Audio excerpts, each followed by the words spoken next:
Voilà, on était déjà d'ailleurs connectés avec le Saint-Esprit. Quand on est réunis ensemble pour adorer le Seigneur, il y a une unité de l'Esprit, c'est merveilleux. Peu importe les endroits où on va, peu importe les villes. Faut que je l'écarte. Ok. J'ai pas l'habitude, moi j'ai l'habitude du micro à la main. C'est bon comme ça? Vous me faites signe s'il y a quelque chose qui va pas. Voilà, on est en famille. Ok? La famille de Dieu, c'est merveilleux. Et qu'on soit du Gers, qu'on soit du Tarn, qu'on soit de Hoche, Condon, Albi, dans le Gers, vous savez, il y a 3 églises. On est une seule association pour 3 églises, 3 villes. Et vraiment, on a la vision, pas seulement de la ville, mais la vision du département. Et il y a des grandes zones blanches. Pensez au Gers dans vos prières. Il y a des grandes zones blanches. Je disais ça aux jeunes, ou je ne sais plus à qui je le disais d'ailleurs, parce que je parle beaucoup des fois. Je disais que dans le Gers, j'ai lu un article qui disait que le Gers, c'est un des premiers départements au niveau de l'occultisme, au niveau de certains endroits qui ont été dévoués à des mauvaises puissances. Mais dans ce département, parce qu'il y a des hommes et des femmes qui cherchent Dieu, qui louent le Seigneur, il y a aussi le Saint-Esprit qui est là. Et nous croyons que nous allons avoir la victoire, nous croyons que nous allons être visités. Et je crois que c'est la même chose, peu importe l'endroit où on se réunit, dès le moment où on veut voir la gloire de Dieu. Je remercie votre pasteur. Comme il a dit, on est plus que collègues, on est vraiment des amis dans le Seigneur, on se réjouit. Ils ont eu le courage de nous accueillir. Ils sont déjà 8, mais ils nous ont accueillis, on est 6. Donc je ne vous dis pas, à la maison, c'est la colo. On fait un camp chez eux, là, c'est super. Hier, on a bien partagé en plus, hier soir, on n'a pas vu l'heure passer. Mais quand on parle du Seigneur, vous savez comment c'est, hein, ça jaillit, il n'y a pas de fin. Et ça va être pareil pour la prédication. Et sûrement qu'il n'y aura pas de fin, ça va durer 2 heures, 3 heures peut-être. Mais c'est bon, vous êtes motivés, donc on y va. Alléluia. Et vraiment, ce matin, j'ai quelque chose de fort sur mon cœur. Dès qu'on a parlé de ces choses, c'était, je pense, il y a un mois qu'on a mis au point un peu le planning. Le Seigneur a mis une pensée tout de suite sur mon cœur. Et c'est particulier, vraiment c'est particulier parce que c'est une pensée, je vais m'adresser à l'église d'Albi. D'habitude, je prêche plutôt aux chrétiens. Et l'église, c'est composé des chrétiens, mais j'ai comme une pensée. Je crois que le Seigneur va faire grâce de donner à chacun selon son besoin, mais il y a une pensée globale qui est pour l'Église, une pensée qui est pour l'Église dans son ensemble. On va aller dans l'Apocalypse, chapitre 3, verset 7. Il s'agit de lettres aux églises de l'Apocalypse, donc c'est assez facile de faire le lien. Et soyez rassurés, je n'ai pas choisi la pire église, hein. Enfin, c'est le Seigneur qui me l'a conduit. Je pourrais même dire que parmi les 7, c'est une des meilleures. Si on voulait choisir quelle église on ressemble dans l'Apocalypse, parmi les 7 églises, Éphèse, Pergame, etc., c'est Philadelphie qui sort du lot. Hein. Philadelphie. Et c'est ce passage que le Seigneur a mis pour l'église d'Albi ce matin. Apocalypse 3, verset 7, écrit à l'ange de l'église de Philadelphie. Voici ce que dit le Saint, le véritable, celui qui a la clé de David, celui qui ouvre et personne ne fermera, celui qui ferme et personne n'ouvrira. Je connais tes œuvres, voici parce que tu as peu de puissance, que tu as gardé ma parole et que tu n'as pas renié mon nom, j'ai mis devant toi une porte ouverte que personne ne peut fermer. Voici, je te donne de ceux de la synagogue de Satan qui se disent juifs et ne le sont pas, mais qui mentent. Voici, je les ferai venir se prosterner à tes pieds et connaître que je t'ai aimé. Parce que tu as gardé la parole de la persévérance en moi, je te garderai aussi à l'heure de la tentation qui va venir sur le monde entier, pour éprouver les habitants de la terre. Je viens bientôt. Amen. Il y en a qui croient? Je viens bientôt, dit le Seigneur. Retiens ce que tu as, afin que personne ne prenne ta couronne. Celui qui vaincra, je ferai de lui une colonne dans le temple de mon Dieu, il n'en sortira plus. J'écrirai sur lui le nom de mon Dieu et le nom de la ville de mon Dieu, de la nouvelle Jérusalem qui descend du ciel, d'auprès de mon Dieu, et mon nom nouveau. Que celui qui a des oreilles pour entendre ce que dit l'Esprit aux églises, que celui qui a des oreilles entende ce que dit l'Esprit aux églises. Amen. Permettez qu'on puisse prier un instant. Éternel, nous venons de citer cette phrase, ce verset incroyable. Oui, Seigneur, nous avons des oreilles, mais nous voulons que ce soit les oreilles de notre cœur qui soient grandes ouvertes et que ton Saint-Esprit qui parle aux églises, parce que tu parles continuellement, que ton Saint-Esprit nous parle ce matin. que ta parole nous parle. Seigneur, que ça soit des révélations, ça soit, Seigneur, des choses nouvelles que tu mets dans nos cœurs, mais qui nous ramènent sur ces chemins anciens que tu as déjà tracés pour ton Église. Oh, que ton Saint-Esprit soit répandu sur ton Église, Seigneur. Bénis chacun d'entre nous, Seigneur éternel, à toi la gloire. Amen. Et avant d'aller plus loin, je voudrais donner cette parole que je sens fort sur mon cœur. Une personne qui a été blessée par des paroles et qui attend justice, attend que quelqu'un vienne lui demander pardon et que ça n'arrive pas. Et tu restes blessé, tu es dans l'amertume. Et le Seigneur désire te bénir et désire mettre dans sa présence une onction de guérison. Viens simplement auprès de ton Dieu. Et même si la personne qui t'a blessé ne te demandera peut-être jamais pardon, dans la présence de ton Dieu, il y a une onction de guérison. Alors viens simplement, laisse ton cœur être oint de cette huile de joie, cette huile de grâce, et ton cœur sera pleinement guéri, et un amour nouveau sera déversé sur toi. Amen. Le verset que je voudrais appuyer ce matin particulièrement, c'est ce verset 11, « Je viens bientôt ». Et la suite qui est conséquente, « Retiens ce que tu as, afin que personne ne prenne ta couronne ». Amen. Retiens ce que tu as, afin que personne ne prenne ta couronne. Si on pouvait donner un titre, ça serait « Protège ta couronne ».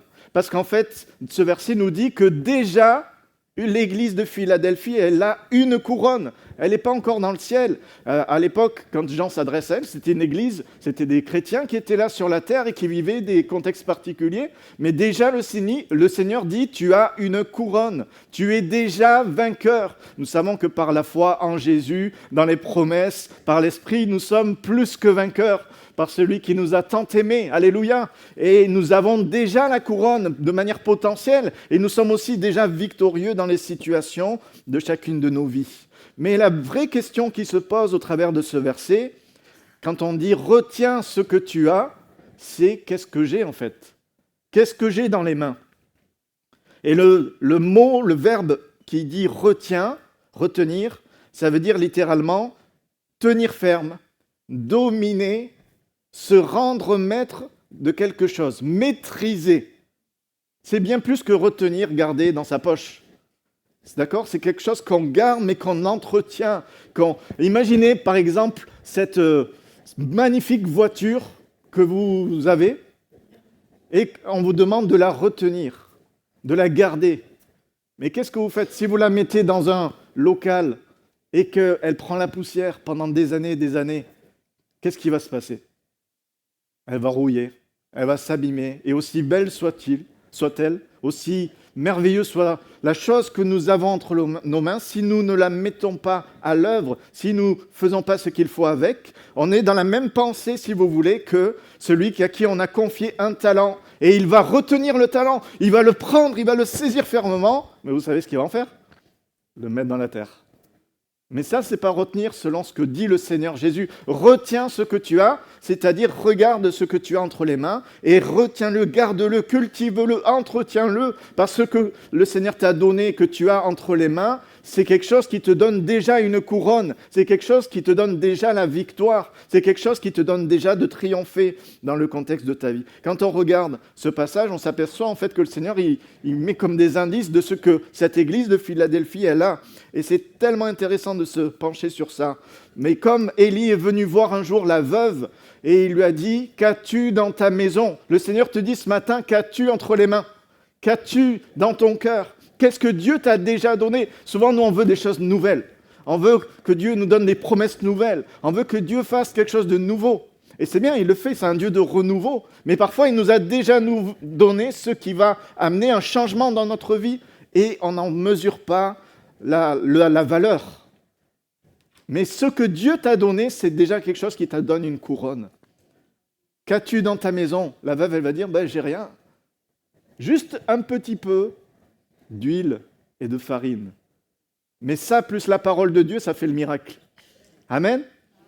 Seigneur, je n'ai pas grand-chose. mais le peu que j'ai, avec ta parole, avec ton esprit, avec le peu de puissance, avec le fait de garder ta parole et de persévérer, Seigneur, tu vas faire un miracle dans ma vie, je le crois.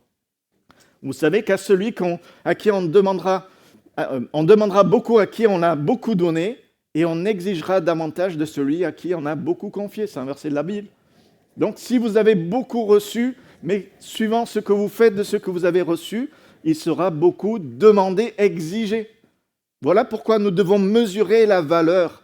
On ne réalise pas toujours la valeur de ce que nous avons entre les mains. Et mal estimer la valeur de quelque chose, on a un mot français qui le dit, c'est mépriser. Mépriser, c'est donner une mauvaise valeur d'une chose.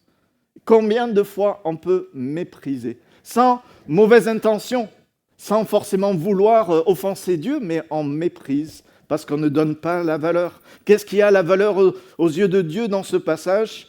Des oreilles pour entendre. Alléluia, vous avez des oreilles?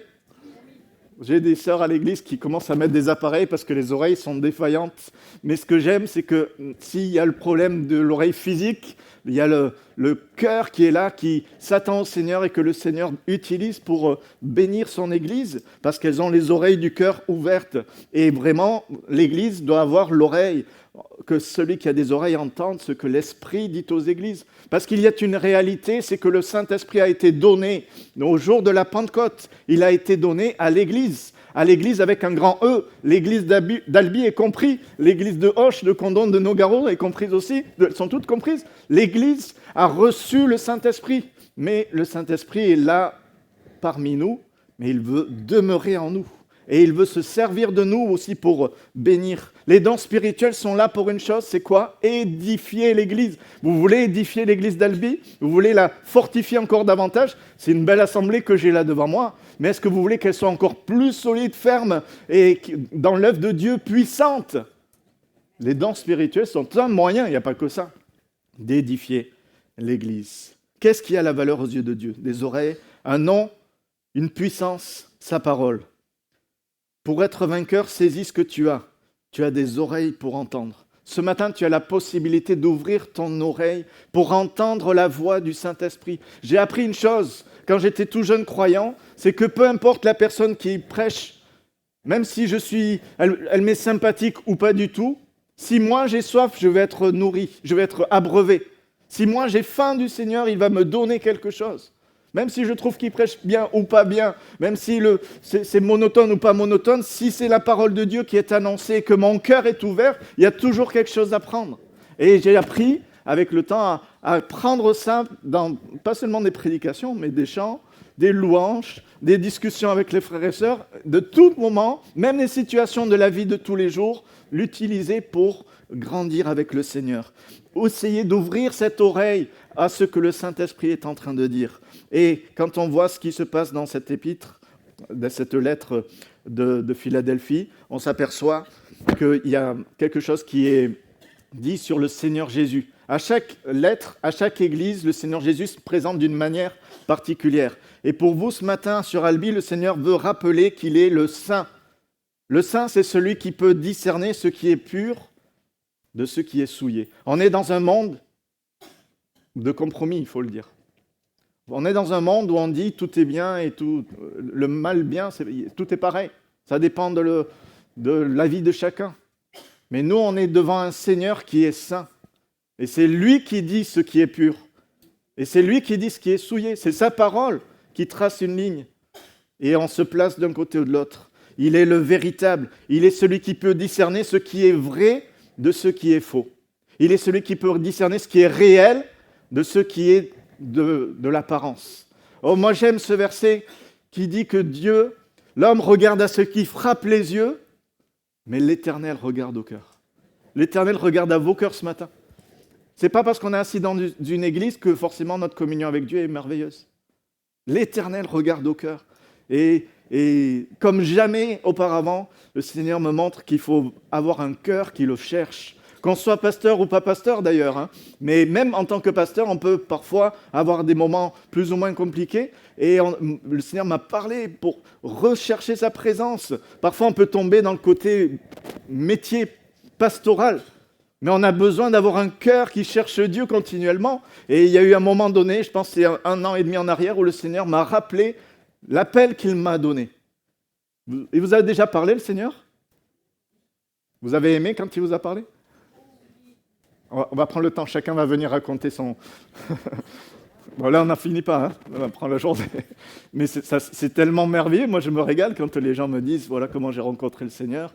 Et moi, quand le Seigneur m'a appelé à son service, j'étais tout jeune, j'avais 19 ans, j'étais dans ma chambre, je ne voulais pas être pasteur, je voulais tout sauf être pasteur. Mais le Seigneur a convaincu mon cœur.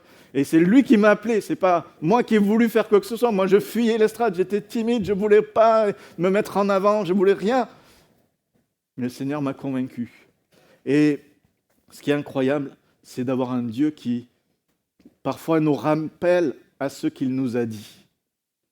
Et ce matin, peut-être, tu as reçu une parole il y a de nombreuses années en arrière et les circonstances ont fait que tu l'as un petit peu oublié, mais le Seigneur te dit, moi, je n'ai pas oublié. Moi, je te redis ce qui est. C'est ce que je t'ai parlé, ce que je t'ai dit, ça va s'accomplir. Mais sois fidèle. Il est, lui, le véritable. Quand il dit une parole, ça s'accomplit. Même si ça prend des années. Quand le Seigneur m'a appelé jusqu'au moment où je suis devenu pasteur, ça a mis, je crois, 11 ou 12 ans.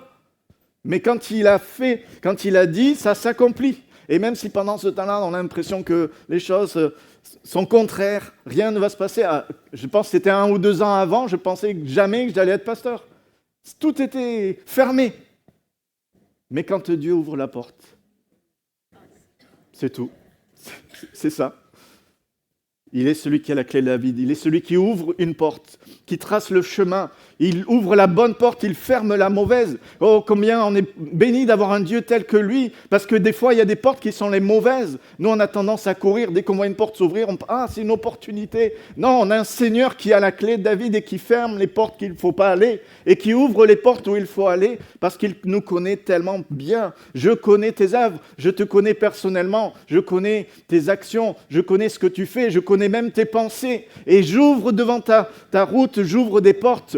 Et parfois, j'enferme, mais il faut l'accepter que les portes se ferment aussi. Mais quand c'est Dieu qui ferme la porte, c'est tellement rassurant. Parce que lui, des fois, c'est des belles des portes en or, avec des rubis incrustés sur la poignée. On a l'impression que c'est magnifique, mais le Seigneur la ferme. Parce qu'il sait que derrière, c'est la tentation, c'est le piège, c'est la chute, c'est la blessure. Je bénis le Seigneur d'avoir un Dieu tel que lui. Vous savez, des fois, on ne mesure pas la valeur des choses que nous avons, on ne mesure pas les temps où une sœur avait demandé l'onction d'huile. Une sœur a demandé l'onction d'huile, et c'était une sœur très gentille, très très gentille, elle dans l'église depuis des années, avant que je sois né, même elle était dans l'église, et elle faisait que dire le dimanche, après la prédication, après le culte, « Oh, pasteur, il faut que je vienne à l'église vendredi. » Nous, on a la réunion vendredi. « Je viens à l'église vendredi. Il faut que je vienne à l'église vendredi. Il faut que je vienne à l'église vendredi. » Et tous les vendredis, elle n'était pas là. Et puis le dimanche d'après, « Oh, pasteur, il faut que je vienne le vendredi à l'église. » Et ça a duré des mois, des années.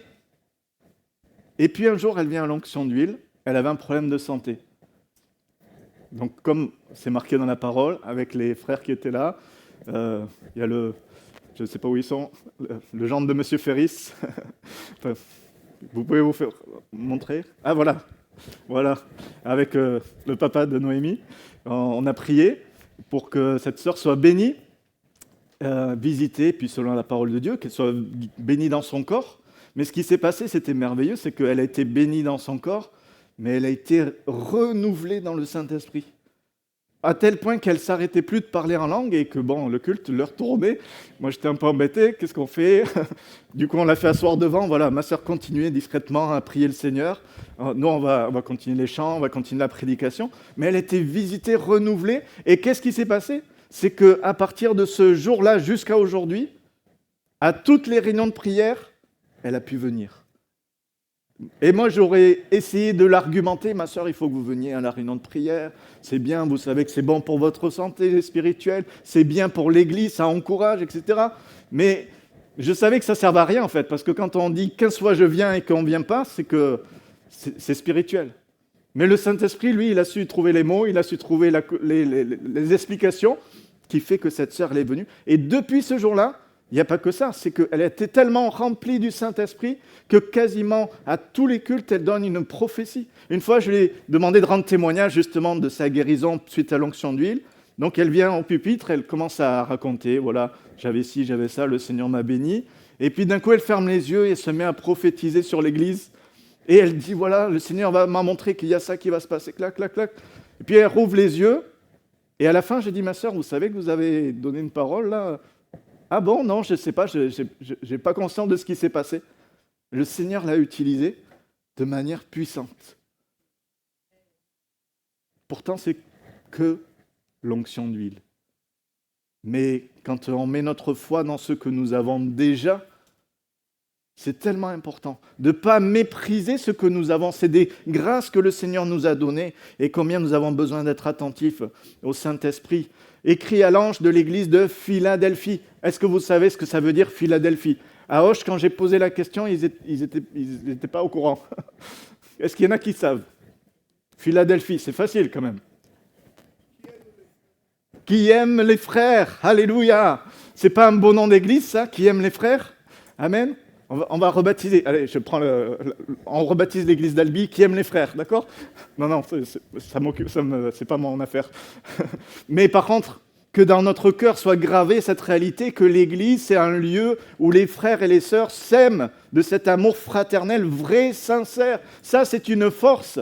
Ça, c'est une puissance de l'église. Ça, c'est quelque chose que Dieu a donné à l'église. Et c'est quelque chose, un trésor que le diable déteste. Et c'est pour ça qu'il attaque. S'il y a bien une chose qui cible et qu'il attaque, c'est la communion fraternelle.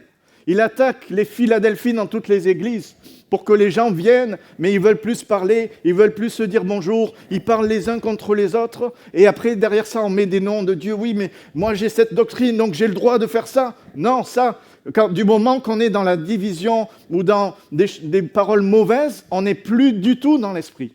L'esprit de Christ, c'est l'esprit d'amour. Dieu qu'on sert, c'est un Dieu d'amour. Et nous avons besoin d'honorer le Seigneur et de réaliser que cet amour qu'il a dans son cœur, il veut le mettre dans notre cœur. Avoir cet amour qui aime les frères et les sœurs. Vous aimez vos frères et vos sœurs? Amen. On les aime juste en parole? De tout notre cœur. Et il est même dit en action et en vérité. Amen. Nous avons besoin d'aimer de cette manière-là. Aimer en parole, je le dis à chaque fois, les Français, on est forts. On est fort pour les paroles. On est fort pour aimer en parole. Mais l'amour, le vrai amour, c'est des actions. C'est un bonjour à quelqu'un. C'est une main sur l'épaule parce qu'il a une difficulté. C'est une prière. C'est une visite. C'est un colis alimentaire. Quelque chose que Dieu met sur notre cœur et que je n'ai pas besoin forcément de dire à d'autres. Mais c'est ça l'amour. C'est quelque chose d'authentique, de vrai. Parce qu'on a un Seigneur qui est le véritable. Et quand il parle d'amour, Jésus, il parle de la croix. Il parle de son sang qui a versé. Il ne parle pas de juste des mots « aimez-vous les uns les autres ». Non, non. Aimez-vous les uns les autres. Regardez, je vais nettoyer les pieds de mes disciples pour leur montrer c'est quoi l'amour. Et frères et sœurs, combien on a besoin de progresser? Enfin, moi, j'ai besoin de progresser. Vous, ça va, vous êtes bien. Mais moi, combien j'ai besoin de grandir dans l'amour du Seigneur. J'ai besoin de grandir dans le nom que le Seigneur a donné. Et c'est merveilleux dans cette lettre, ce qu'on voit, c'est qu'il y a une loi de réciprocité. Si tu écris sur ton cœur Philadelphie, l'amour des frères, alors Jésus va écrire, c'est la récompense, sur ton front le nom de Dieu. Ça voudra dire Dieu, tu appartiens à Dieu. Tu es la possession de Dieu maintenant. C'est la promesse, hein? Mais il faut accepter que sur notre cœur soit écrit Philadelphie. J'aime l'Église. Celui qui dit qu'il aime Dieu et qui n'aime pas son frère, vous savez quoi? La Bible, elle décape. C'est un meurtrier ou c'est un menteur. C'est fort quand même. Et c'est facile de dire oh, ma communion avec Dieu, ma communion avec Dieu. Oh, par contre, lui, je ne veux pas le voir. Hein. Mais ma communion avec Dieu. Eh bien, quand tu es dans cette attitude, tu sers un faux Dieu. Parce que le vrai Dieu, c'est un Dieu qui te pousse à aimer même celui qui t'a fait du mal. Amen. C'est ça, Philadelphie. Et c'est le nom que chaque église a reçu de la part du Seigneur, mais que vraiment le Seigneur met sur l'église d'Albi ce matin, je le crois, de tout mon cœur. Parce que tu as peu de puissance. Pour être vainqueur, il faut saisir avec force ce que tu as. Ce que tu as, c'est peu de puissance. Et il y en a qui, en lisant ce verset, ils s'attardent sur le peu. Il y a des versions de la Bible qui disent plutôt « parce que tu as un peu de puissance ». Et j'aime bien cette façon de dire, parce que ça veut dire, mais quand même, il y a de la puissance. Il y en a un peu, mais un peu avec le Seigneur. Un peu d'huile, un peu de farine avec le Seigneur, ça suffit ou pas? Un peu de puissance. Une petite prière avec l'onction d'huile, ça suffit ou pas? Ben oui, ça suffit. Une petite parole, un petit verset, mais avec la puissance du Saint-Esprit, ben ça suffit. Et le monde va te montrer le peu, mais Jésus, lui, te montre la puissance. Et c'est pour ça que dans cette lettre, on voit que Jésus ne fait aucun reproche. Et il ne dit pas « Oh, tu as peu de puissance, franchement, c'est pas sérieux, quand même, tu pourrais faire des efforts. » Non, c'est « Regarde, même tu as un peu de puissance, mais en plus tu gardes ma parole, en plus tu persévères. Alors regarde les choses qui vont se passer, une porte va s'ouvrir. » Et je crois qu'une porte pour l'église d'Albi va s'ouvrir. Le Seigneur a déjà fait une œuvre, une belle œuvre, mais je crois que spirituellement, ça c'est vraiment ce qui est sur mon cœur. Le Seigneur veut ouvrir une porte sur l'église d'Albi particulière pour l'annonce de l'évangile, pour le salut des âmes, pour que la ville soit touchée, pour que le lieu qui est ici soit trop petit et que le Seigneur manifeste sa gloire. Mais il le fera que si nous décidons de saisir ce que nous avons. Le Seigneur a donné une puissance. Vous aimez la puissance que le Seigneur vous a donnée, même si c'est une peu de puissance, même si c'est pas grand-chose. Oh, moi je sais pas bien prier, moi je sais pas bien donner des prophéties, moi je sais pas bien, mais je le fais quand même. Moi, la première fois que j'ai donné une prophétie, j'avais 19 ans, je bégayais, je tremblais, mais je l'ai fait parce que c'était fort dans mon cœur. Et je sais que j'étais un peu maladroit dans ce que j'ai dit, mais je sais que j'ai fait ce que le Seigneur m'a demandé de faire. Il y a une sœur qui est d'origine de l'Angola. Elle m'a raconté comment, il y a quelques années, elle venait d'arriver en France, elle a été un peu comme réfugiée politique, parce qu'elle était persécutée, son mari était emprisonné là-bas, d'ailleurs elle n'a toujours pas de nouvelles de lui, mais elle est arrivée en France avec ses enfants dans une situation sans les papiers, compliqué. Puis, à Angola, c'est le portugais qui parle, donc le français, il ne connaissait pas. Une nouvelle langue, un pays étranger, une nouvelle culture. Les enfants à s'occuper en bas âge, il y en a qui étaient bébés. Et pendant des années, elle essayait de s'en sortir, mais elle a galéré. Et à un moment donné, elle a dit, mais il faut que je remette Dieu dans ma vie. Elle allait à l'église à l'Angola, mais là, elle avait perdu le fil.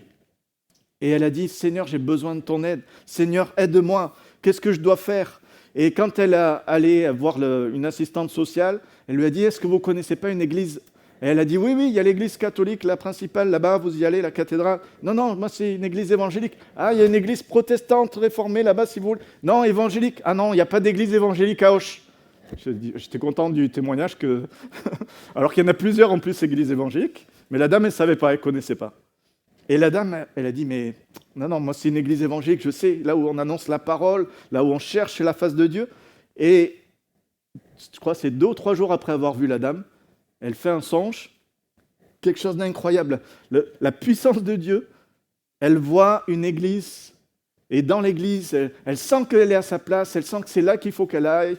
Je ne sais plus si elle voit les chants, la prédication, en tout cas, elle sait que c'est la bonne église, puis elle voit devant l'église des rails. Elle voit une gare. Elle dit, voilà, l'église où le Seigneur m'appelle, c'est une église qui est en face de la gare. Ça vous parle, hein? Parce qu'on a un point commun avec Auch et Albi, c'est que les 2 églises sont en face de la gare, en fait. Et donc, elle retourne voir la dame et lui dit, maintenant je sais, c'est l'église qui est près de la gare. Non, il n'y en a pas, il n'y a que l'église catholique ou protestante. Non, madame, je vous dis, il y a une église évangélique près de la gare, cherchez-la, donnez-moi l'adresse, c'est là où que le Seigneur m'envoie. Et en cherchant bien, en faisant un gros zoom sur Google Maps, finalement ça apparaît. Et elle trouve l'adresse, elle lui donne, et elle vient à l'église. Alléluia. Le Seigneur a vu son cœur. Un peu de puissance, c'est quoi? Un songe, la nuit, mais avec un désir de voir le Seigneur répondre à sa prière. Et combien on voit que cette jeune dame, avec ses enfants, commence à être bénie les uns après les autres. Il y a le camp qu'on a pu faire il y a 6 mois en arrière, elle était remplie du Saint-Esprit. Un de ses enfants qui allait en colo a été rempli du Saint-Esprit. On voit ces enfants au fur et à mesure grandir avec le Seigneur, faire des progrès. Pour tout ça, parce qu'il y a un Dieu puissant qui parle au cœur. qui parle à ceux qui le cherchent. Dieu parle tantôt d'une manière, tantôt d'une autre, par des songes, par des visions, par sa parole, par toutes sortes de manières, les discussions. Mais quand notre oreille est ouverte, quand on sert ce que l'on a, le Seigneur nous rend vainqueurs sur les situations. Une chose que j'ai découverte ces derniers mois, je ne vais pas rentrer dans tous les détails de ce que l'Église a pu vivre dans le Gers, très particulier, mais le Seigneur m'a ramené à cette réalité qu'il faut honorer le Père, honorer le Fils et honorer le Saint-Esprit. Et on a beaucoup de facilité à honorer le Père. On est d'accord, c'est normal. Dieu, le Père, celui qui a eu le plan de salut pour nous, qui nous a tellement aimés. On n'a pas beaucoup de difficultés à honorer le Fils, Jésus qui a versé son sang à la croix. Mais là où on est un peu plus défaillant, peut-être pas à Albi, mais en tout cas dans le Gers, c'est vrai, c'est honorer le Saint-Esprit. Honorer l'œuvre que fait le Saint-Esprit dans l'Église. Et il y a un verset qui depuis des mois me poursuit, c'est « Ne méprisez pas les prophéties, n'éteignez pas l'esprit ». Il y a un avertissement du Seigneur qui dit que nous pouvons éteindre le Saint-Esprit dans notre vie. Nous pouvons éteindre le Saint-Esprit. C'est grave. Enfin, je ne sais pas comment vous prenez ça. Moi, quand je lis ça, ça me fait trembler. On peut éteindre dans sa vie spirituelle le Saint-Esprit. Alors bien sûr, ce n'est pas une fois, ce n'est pas 2 fois, mais c'est à l'usure. À force de mépriser les prophéties. Ah, c'est toujours cette même personne qui prophétise. Vous avez déjà dit ça? Non, ici, vous êtes bien. Moi, j'ai déjà dit ça, quand j'étais jeune. Et en plus, je connaissais la personne qui prophétisait. C'était quelqu'un de ma famille. Mais je connaissais sa vie à l'extérieur. Et il prophétisait dans l'église. Et je connaissais qu'à la maison, ce n'était pas toujours terrible. Ce n'est pas la famille proche. Hein. Je ne cherchais pas savoir qui. Ce n'est pas le point. Mais moi, dans mon cœur, je disais, il se permet de prophétiser. Et sa vie, pourtant, c'est pas bon. Et un jour, le Seigneur m'a repris parce que je suis sorti. Il a fait une prophétie, mais à pleurer. Et moi, j'étais là, mais il fait des belles paroles, mais... Et puis je sors, et dans le hall d'entrée, il y avait une dame qui était en pleurs et qui disait « Comment Dieu m'a parlé par la prophétie, c'est incroyable, il a dévoilé ma vie. Oh, le Seigneur est bon, le Seigneur est bon, le Seigneur est bon. Alléluia. » Et là, le Seigneur m'a mis une gifle spirituelle en disant « Mais que la personne ait son mauvais témoignage, ça la regarde. Et ça aura des conséquences. Et je peux vous dire que ça a eu des conséquences. Mais ne méprise pas les prophéties. Si la parole que le Saint-Esprit donne, c'est selon la parole de Dieu, ne la méprise pas. Ne prends pas le risque d'éteindre le Saint-Esprit. Mais au contraire, si même cette parole peut te parler à toi, prends-la pour toi. Et laisse le Saint-Esprit parler à ton cœur et te faire du bien. Et j'ai appris à ça, et le Seigneur m'a rappelé ça, d'honorer ce que fait le Saint-Esprit, ce que dit le Saint-Esprit, et comment le Saint-Esprit fait les choses. De toute façon, on ne prend pas beaucoup de risques. Le Saint-Esprit, c'est l'Esprit de Christ. Le Saint-Esprit, c'est l'Esprit du Père. Ils sont tous un, d'accord? On n'est pas en train de favoriser l'un plus que l'autre, mais ils sont dans cette parfaite unité. Et Dieu a donné le Saint-Esprit pour assister l'Église dans la croissance, dans les progrès, dans les changements et l'édification de l'Église. L'Église était en paix dans toute la Judée, dans la Samarie, dans le Gers, dans le pays d'Albi. Et elle grandissait par l'assistance du Saint-Esprit. Voilà ce que le Seigneur veut pour nous. Et comment on fait pour ne pas mépriser? C'est en honorant. Plutôt que de mépriser la prophétie, je vais honorer. Si quelqu'un veut prophétiser, je vais l'encourager. Même si c'est ses premières fois où il le fait. Il y a quelques semaines en arrière, on a reçu un frère qui est venu, qui nous a parlé beaucoup de la foi et nous a encouragés. Et j'ai senti vraiment que dans ce qu'il a donné, il y a des personnes qui ont reçu quelque chose pour apporter des prophéties à l'Église. Je les ai fait venir à la fin de la réunion, j'ai dit, mon frère, ma sœur, le Seigneur vous appelle à bénir, à édifier l'Église par ce qu'il vous a donné. Ouvrez la bouche maintenant.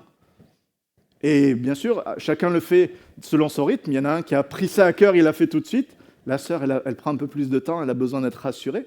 Mais elle a compris qu'elle a reçu quelque chose de la part de Dieu. Et elle aime tellement l'Église, en fait. Elle est tellement, avec dans son cœur le nom Philadelphie, elle aime tellement les frères et sœurs que je suis sûr que bientôt elle va ouvrir la bouche pour le faire. Parce que les dons spirituels sont motivés par une seule chose. Relisez 1 Corinthiens 12, 13, 14. Au milieu, il y a 1 Corinthiens 13. C'est quoi? C'est le chapitre de quoi? Le chapitre de l'amour. L'amour agapé. Le don spirituel sans l'amour, ça ne sert à rien. C'est pour ça que c'est à Philadelphie que le Seigneur s'adresse. Retiens ce que tu as déjà l'amour. Tu as un peu de puissance. L'amour plus la puissance, je peux vous dire, ça va déménager. C'est un combo incroyable, explosif, mais qui amène la grâce de Dieu. Et en plus, le Seigneur, après, qu'est-ce qu'il rajoute?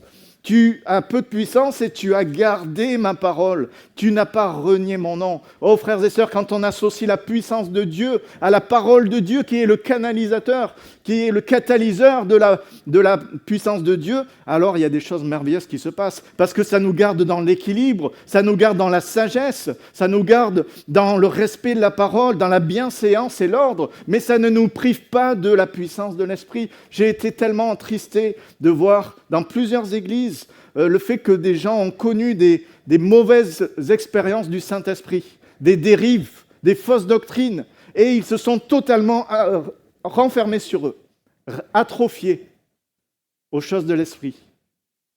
Et combien ça m'a blessé, parce que quand on parlait avec eux, c'était la peur qui était là. Oh, j'ai peur qu'il y ait quelque chose qui se passe, j'ai peur que... Mais quand le Saint-Esprit nous anime, ce n'est pas la peur, hein. C'est le courage, c'est l'assurance. Bien sûr, on cherche, je suis très très pointilleux, je veux que la parole de Dieu soit respectée, je veux garder la parole, Dieu m'a donné la parole, je veux la garder, mais je ne veux pas la garder sans la puissance. Je ne veux pas la garder sans que le Saint-Esprit puisse avoir la possibilité de se manifester comme il le désire. Mais le Seigneur est tellement bon. Et ça nous touche à nous de manière personnelle. Il y a 2 mois en arrière, le pasteur Jérémy, avec qui on travaille sur le Gers, il m'a appelé parce qu'il avait rencontré un couple et il m'a dit, voilà, je te donne des nouvelles, cette personne, il faudrait que tu ailles la visiter parce qu'elle est sûrement en train de mourir. Elle a 90 ans, c'est une histoire compliquée, mais il y a, je pense, 30 ou 40 ans en arrière, ils avaient quitté les assemblées de Dieu pour aller dans une autre église. Il y avait eu des tensions. Et là, avec les années, quand même, le Seigneur a fait une œuvre, il y avait au moins la paix qui était revenue. Et donc, comme ils étaient près de Nogaro, on est allé les visiter. Et là, je suis allé donc les visiter. Moi, je ne les avais pas rencontrés encore. Je me suis dit, on va réfléchir à les encourager, parce que si elle est sur la fin, il va sûrement y avoir le temps d'obsèques, etc. Donner des paroles pour vraiment mettre sa vie en règle devant le Seigneur. Et à 2 kilomètres avant d'arriver à cette maison, quand même, je me suis repris dans mon cœur. Je dis, mais Seigneur, j'y vais, mais je suis un peu les mains dans les poches. Je n'ai pas reçu quelque chose de toi. Je n'ai pas reçu quelque chose de ta part. Donne-moi, s'il te plaît, Seigneur, quelque chose. Et je n'ai pas eu le temps de finir la prière que j'ai un verset qui a jailli dans mon esprit. Je t'aime d'un amour éternel. C'est pourquoi je te conserve ma bonté. Vous le connaissez, ce verset? Il est beau, hein? J'ai dit, ça c'est un beau verset pour encourager quelqu'un qui va passer par ce moment-là. C'est bien, Seigneur, alléluia. Merci, Seigneur. Donc je suis content, moi, je me gare. Comme je l'ai reçu dans mon esprit, je veux le retrouver dans ma Bible, je fais la recherche. Jérémie 33 ou 31, je ne sais plus. En tout cas, Jérémie quelque chose. Et je relis le verset bien comme il faut pour pouvoir ne pas déformer. Et donc je lis le verset dans son ensemble. De loin, l'Éternel se montre à moi. Je t'aime d'un amour éternel, c'est pourquoi je te conserve ma bonté. J'ai dit, ça c'est un bon verset, ça va l'exhorter, etc. Puis, je continue à lire. Verset 4, « Je te rétablirai encore, tu seras rétabli. » Et là, immédiatement, le Saint-Esprit me dit, « Lis jusqu'au bout. » Seigneur, non, c'est bien, moi je préfère m'arrêter avant, tu vois, parce que c'est encourageant, ça laisse la porte, on ne sait jamais. Et le Saint-Esprit me dit, je t'ai donné le verset, mais c'est pour que tu le lises jusqu'à ce moment-là où tu annonces que la personne va être rétablie. Ok. En même temps, Seigneur, c'est moi qui t'ai demandé, donc ok. Donc je suis allé là-bas, la dame, elle était dans son lit, en fait, elle perdait conscience à peu près toutes les 5 minutes, on parlait avec elle, et puis d'un coup, baisse de tension. Et donc je suis arrivé dans cette atmosphère, tout le monde était là, en pleurs autour du lit, et je dis, voilà, le Seigneur m'a donné une parole, je vais vous la partager, donc je lis tout simplement. Et la dame, elle disait, oh, c'est pasteur, priez pour que je m'en aille, parce que je veux partir, c'est trop pour moi. Ok, on va voir. On va lire le verset d'abord. Donc, je lis ce verset. De loin, l'Éternel se montre à moi. Je t'aime d'un amour éternel. C'est pourquoi je te conserve ma bonté. Ah, tout le monde était content là. Ah, le Seigneur l'aime, il va la reprendre. Et puis je dis, je te rétablirai encore. Tu seras rétabli. Et je dis, parfois le Seigneur, il fait des choses qu'on ne veut pas nous. Il fait au-delà de ce qu'on pense. Et voilà la parole qu'il vous donne, c'est qu'il va vous rétablir. Et on prie juste comme ça. Mais ce qui s'est passé, c'est que la fille qui est de l'église de Nogaro, elle a pris à cœur la parole. Et tous les jours, avec sa maman, elle a pris ce verset, elle a relu et elle a prié, Seigneur, tu l'as rétabli maintenant. Seigneur, tu l'as rétabli maintenant.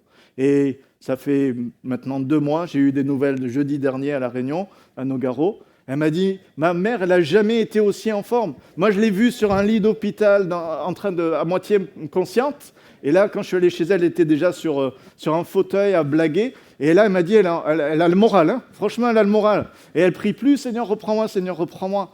Mais elle a compris que Dieu avait fait quelque chose. Et un miracle administratif, mais un miracle, c'est que 30 ou 40 ans après qu'ils aient quitté les assemblées de Dieu, ils sont revenus dans l'église, dans la paix, en voyant que le Seigneur a agi pour eux. Alléluia. Alors ça, c'est administratif. Mais pour moi, il y a un symbole derrière. Il y a un symbole de voir un Dieu qui agit et qui honore sa parole. Mais malgré nous, et ne méprisons pas, parfois le Seigneur nous donne un verset et on va dire, mais c'est peu de puissance. Moi, je voudrais le miracle spectaculaire. Je voudrais que le lit d'hôpital, il saute vers le plafond et que la personne se redresse. Parfois, un verset, ça suffit parce qu'un peu de puissance est la parole de Dieu. Que demander de mieux? Eh bien, on va le voir. Tu as gardé ma parole, tu n'as pas renié mon nom. La parole de Dieu, la puissance de Dieu et le nom au-dessus de tout autre nom, c'est lequel? C'est le nom de Jésus. Bien sûr, on veut glorifier le nom de Jésus. Il y a une puissance dans le nom de Jésus. Pas le nom, le fait de le prononcer de manière magique, mais le fait de mettre sa foi dans le nom de Jésus et dans la parole de Jésus, et le fait aussi de persévérer. Ne pas renier le nom de Jésus, ça veut dire continuer dans le temps, continuer et continuer encore. Et même si je tombe, je me relève. Oh, le juste, il va tomber 7 fois, mais il va se relever 7 fois parce qu'il ne veut pas renier le nom de Jésus. Tu ne connais pas exactement le contexte. On sait qu'il y avait des combats, on sait qu'il y avait des tensions, on sait que c'était difficile. Il y avait des gens qui se disaient juifs, mais qui étaient une synagogue de Satan. Mais vous inquiétez pas, le Seigneur, il sait, il ne regarde pas à l'apparence, il regarde au cœur. Mais il y avait une église qui tenait bon malgré tout. Et vous savez quoi, quand on tient bon, la réciprocité, c'est quoi? C'est que si tu as gardé ma parole, je te garderai. Amen. Ça vaut la peine de garder la parole de Dieu. La parole de la persévérance en plus. Parce que garder la parole un jour, c'est facile, hein? Mais garder la parole de la persévérance tous les jours, même quand la parole, on a l'impression on n'est pas en train de la vivre. Mais je garde la parole. Oh, je peux vous dire que je sais ce que c'est que de garder la parole et de voir tout le contraire devant ses yeux pendant des mois. Mais on garde la parole. On est fidèle. On reste les pieds ancrés dans la parole de Dieu. Mais après, le Seigneur, il s'occupe de nous. Il y a une dimension prophétique sur la fin des temps, je ne vais pas rentrer dedans. Le fait que, est-ce que l'Église sera mise à l'écart ou pas, ça c'est une autre histoire.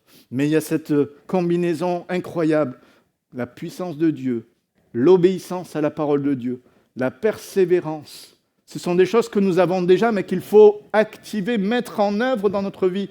Et la couronne de l'Éternel nous permettra d'être vainqueurs sur ces situations. On va fermer les yeux quelques instants. Alléluia, Jésus. Ô Éternel, merci. Merci pour ta parole. Je voudrais prier pour que peut-être certains qui sont là au milieu de nous n'ont pas réalisé la valeur des choses qu'ils ont entre les mains. Ils voudraient que Dieu fasse quelque chose de plus, alors que Dieu a déjà donné dans leurs mains ce qu'il faut. Et tu as besoin de mesurer la valeur de ce que tu as entre les mains. Et mesurer la valeur, ce n'est pas intellectuel, c'est donner du temps. C'est donner tes mains, c'est donner tes pieds, c'est donner ta bouche. C'est ouvrir ta bouche quand le Saint-Esprit te demande de prier ou de parler. Retiens, saisis ce que tu as, active-le, tiens-le fermement, maîtrise-le.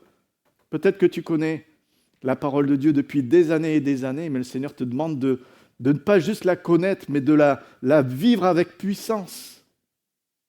Vous savez, on chantait un chant il y a quelque temps dans l'église, on chantait Dieu a une armée qui se lève.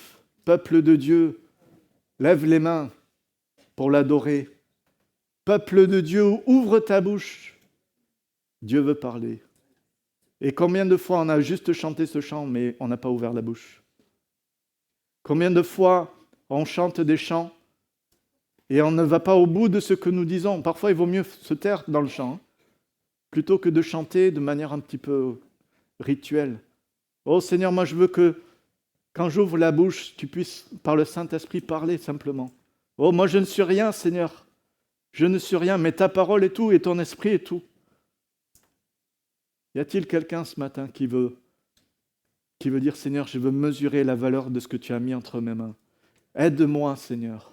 Aide-moi à le saisir fortement. Aide-moi à le maîtriser, à grandir, à progresser dans ce que tu m'as donné. Ce talent que tu m'as donné, je veux le faire fructifier. Je ne veux pas l'enterrer nulle part. Ce peu d'huile, ce peu de farine que j'ai, je veux le mettre entre tes mains, que ta parole vienne accomplir le miracle dans ma vie.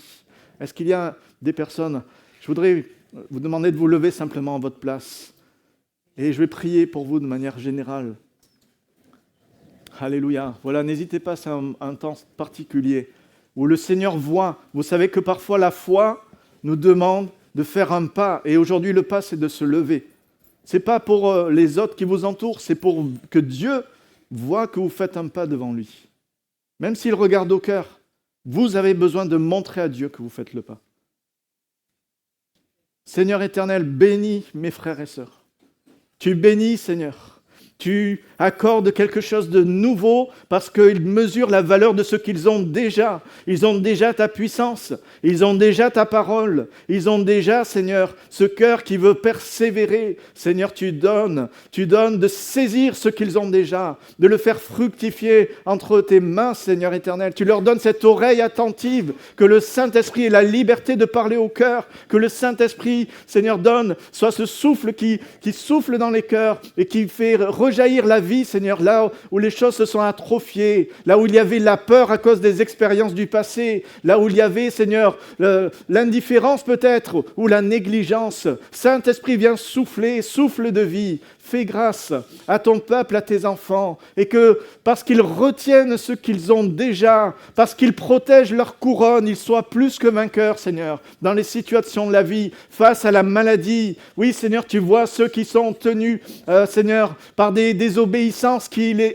amènent dans des maladies éternelles. Tu connais et tu viens maintenant faire un souffle nouveau dans les cœurs pour que l'obéissance chasse la désobéissance, le pardon et la repentance viennent purifier le cœur et que par ta grâce, ce qui est dans le corps maintenant puisse partir éternel. C'est ce que nous te demandons. Nous ne voulons pas mépriser ta parole, ni ton esprit, ni le Père, ni le Fils, mais que la gloire de Dieu se manifeste dans ton Église.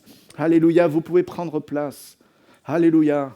Et je voudrais prier de manière générale sur l'Église d'Albi, parce que je crois que ce message, il est d'abord pour toute l'Église. Je crois que celui qui a les clés de David, il a donné la clé au pasteur David pour qu'une porte s'ouvre en tant que représentant de l'Église d'Albi et que tous ensemble vous puissiez avancer vers cette porte ouverte, que ça soit une porte efficace, même s'il y a des adversaires nombreux, une porte pour la parole, qu'elle soit annoncée dans cette ville et dans ce département. Là, partout, je prie pour là où il y a des cultes ailleurs, Seigneur éternel, tu bénis le pasteur Carayol aussi, Seigneur, là où il se trouve, tu bénis toutes les annexes, tu bénis cette ville d'Albi, tu bénis, Seigneur, les gens qui sont présents, les gens qui n'ont pas pu venir. Je prie véritablement que tu ouvres une porte éternelle. Oh, je crois que tu le fais déjà. Tu ouvres une porte, oh, et qu'au travers de cette porte, ton esprit vienne pénétrer dans ton Église et que ton Église passe par la porte pour aller vers l'extérieur. Pour aller auprès des perdus, pour aller auprès de ceux qui sont dans la dépression, dans les addictions, dans les choses, les épreuves de ce monde, Seigneur. et que cette Église soit un instrument de salut pour cette ville. Ô Seigneur éternel, mets ta puissance encore davantage. Oui, même s'il y a peu de puissance, tu veux en mettre davantage. Mets un amour de la parole. Celui qui t'aime, il aime ta parole et garde ta parole. Mets, Seigneur, de la persévérance. Mets, Seigneur, un courage. Mets de l'audace. Mets, Seigneur éternel, oh, ce désir de toujours vouloir aller plus loin avec toi, de ne pas s'arrêter en chemin. Seigneur, mets un zèle nouveau dans le cœur de ton Église. Dans tous les domaines, je prie pour chaque service de l'Église, je prie pour chaque personne, je prie pour chaque ado, je prie pour chaque enfant. Seigneur éternel, fais une œuvre et que tous voient qu'une porte a été ouverte pour ton Église. Alléluia, Seigneur. À toi la gloire, Jésus. Amen.